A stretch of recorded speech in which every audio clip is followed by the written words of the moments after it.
TAQ Capital, technical analysis quickly.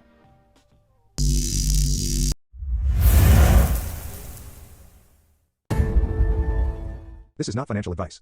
I am not a financial advisor. Before taking any action based on the information provided on this channel, it is recommended that you seek the advice of a professional licensed financial advisor. Let's do this.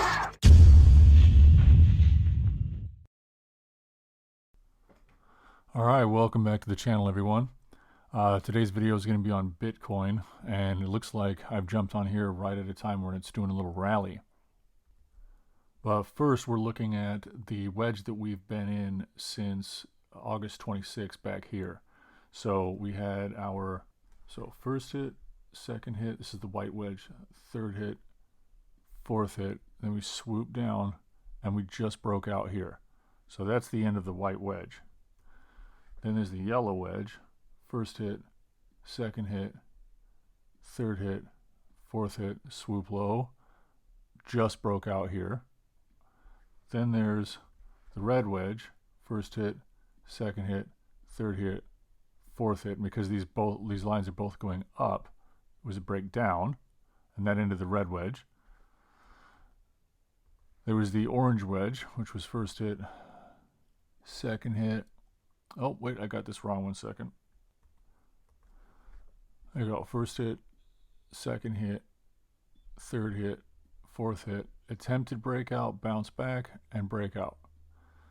And now we're currently unfolding here in the green wedge. So we got, come on, first hit, second hit, third hit, and we're hitting here, but I mean, this could continue to go up like that, which would just have us move the green line, excuse me, further up. Lost my voice there for a second. Now, the reason this orange line was a little bit off is because I don't really usually use this chart. I do this for you guys so you can actually see what's going on. The chart that I use is actually this one, which has all my Fibonacci lines on it, which I'm going to talk about here in a second. And it's just overwhelming when you first launch into a video on this screen. This is, more for zooming in or zooming out. It's not just, looking at. So actually, while we're here, let's talk about it. This orange wedge here, this is signaling back here to August 26 as well. So the orange wedge was our white wedge over here. So this white wedge on the outside. So back here, you can see that we've been in there. And what turned us around was this Fibonacci line here. It found support. And you can see that, it found support at this purple circle, found support at this red circle. Again, support down here at the red circle. As soon as it broke through, we shot down and it's worked over, found resistance at the circle, support at the line, resistance at the circle. And then when it broke through, it's got support at the circle now, and we're working our way up. So this is an excellent sign that we're headed up towards the Kijun here, which is at approximately 20,500-ish. That doesn't mean we're going to hit it, because we want to jump back out here and look at these wedges like this orange dashed line here.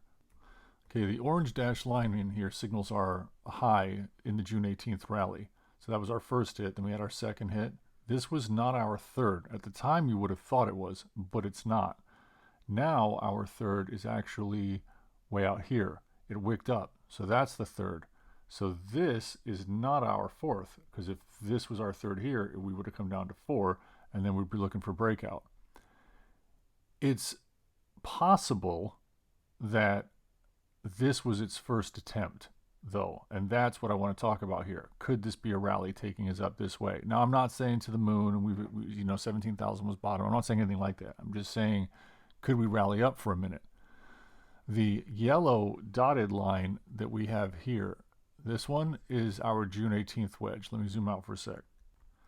So you can see that we've been in it since June 18th. We had a hit here, a hit here, a hit here, a hit here, and then we just sort of did this W pattern until we bottomed out, rode that out for a while, and then broke out of it. So that was since June 18th. So the question becomes, do we have 1, 2, 3, 4, and attempted breakout, and then back down for actual breakout? If so, the next likely spot we're going to hit is somewhere up in here, this Fibonacci line, which is also this Fibonacci line, which would also be this continuation of the wedge that we were in. So now that we broke it, it is no longer support, it is resistance. So if we drag that out here, where does that take us? Pretty much right there. So this spot here is triple resistance. If for some reason it managed to, like, if it came up like this, come on, if it came up like, why am I not drawing? There we go, let's try that again. If it came up like this and then missed all these lines up here and instead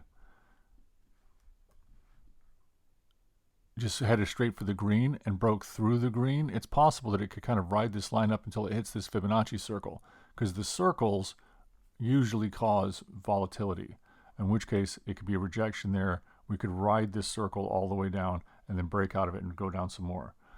Because alternatively, if this is not a 1, 2, 3, 4, which is 1, 2, and we have 3, then 4 is way down here. Way down here. And if that's the case, that's a little scary. Let me zoom out for a sec. Right here, so we could be looking at 1, 2, 3, and then 4. Like, it would come like this and just fall. And this is the 10K mark that people have been talking about. And it might find support here on this fib and circle and then go back up, which would eventually be the breakout of this orange, which was obviously a continuation down here. So you'd have a breakout of the orange, and then we'd go up to start potentially the next bull rally. So I realize that those are two very different situations, but you do want to be aware of them. I feel that this little candle here is excellent reassurance that we could have a little bull rally here, and it's the better case of the two scenarios, at least for the bulls, before we find resistance here and then get rejected. Now this would be a slower pursuit down, but still a pursuit down. And the wedge that we've been in here, the green one, would be all wrapped up nicely. Now, it's good to have the blank as well as the Fibonacci. The Fibonacci tells you a lot of resistance points and support points way in advance, so it's absolutely priceless. But if you get to look at the blank, you'll notice more things. So, if you drag this green line down to where it actually meets here, then you can see that this 1, 2, 3, 4 is very unlikely, because this isn't just a wick on the 15-minute chart. This is a whole lot of action outside. I've never seen anything like that on a 15-minute chart. Not on such a small wedge, but I mean, if you zoom out, of course, it's a little less activity, like on the 9-hour here, but it's still a lot of activity. So it seems more like it's going to be the former scenario, despite the fact that we're having all of this, bullishness take place here.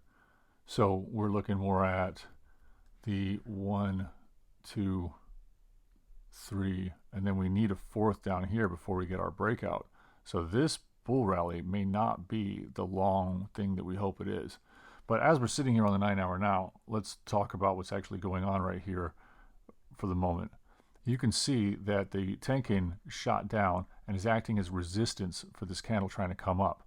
And this can be really annoying when you're watching it play out, because now you're waiting for the next 9-hour candle to populate, which is at 2 p.m. Eastern Standard Time, for it to be able to break into this mouth area. But the candles being 9 hours, that's a considerable amount of time. And even then, if this Tenkan jots over, this could find more resistance and then actually get rejected back down. So if we zoom in on this area, like so, despite the Fibonacci circle we saw over here, giving us a nice little bounce off the circle here, heading towards the Kijin, it's unlikely that if we drag this orange line down here like this to where we get that touch right here, that we're going to be breaking through this, because this isn't 4. So, I mean, crazier things have happened, I suppose. I mean, maybe all of this was just its first attempt at breaking out, and this is the second attempt, because this bounce idea here happens frequently, where it's 4 and then breakout. I mean, we can examine this line here to see if there's anything else that we can see that would allow for this, but let's do it on the clear screen. And what I mean by that is moving this line around. I mean, not really, because if we move the tip from there to there, but keep this here, it doesn't really change anything. You know, you still got your 1, 2, 3, 4, and then this was an actual breakout, but we just flopped over and broke back in. But 9 times out of 10, when you flop over and break back in, you're just adjusting these green lines to see the new wedge that's forming, because even if you leave the green lines and just draw a whole new wedge, like this purple wedge I just drew here, it's the same idea. You know, you're still starting at the same spot, and then you're moving down to 2, and then you've got 3, and now you're anticipating 4 down here. So even if we want to consider the green wedge played out correctly and this was a breakout, I just delete the chart and redraw it, because there's no point in cluttering up your charts here any more than they already are. But if we just look at the purple wedge for a second, the one that I just drew here on the outside, and we have our 1, 2, and then 3, this third one could actually change here.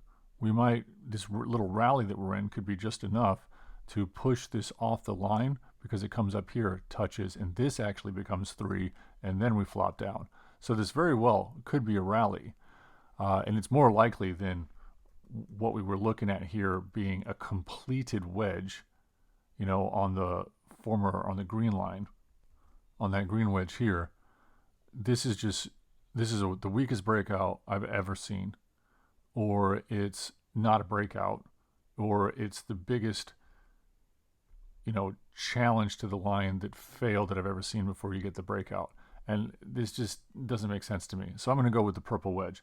And now we're talking about this rally up to the purple wedge that may move the line out further, or we're talking about it making a rally up to here, just missing it, and then flopping over. But again, this downside is pretty scary, but it's what we've been anticipating.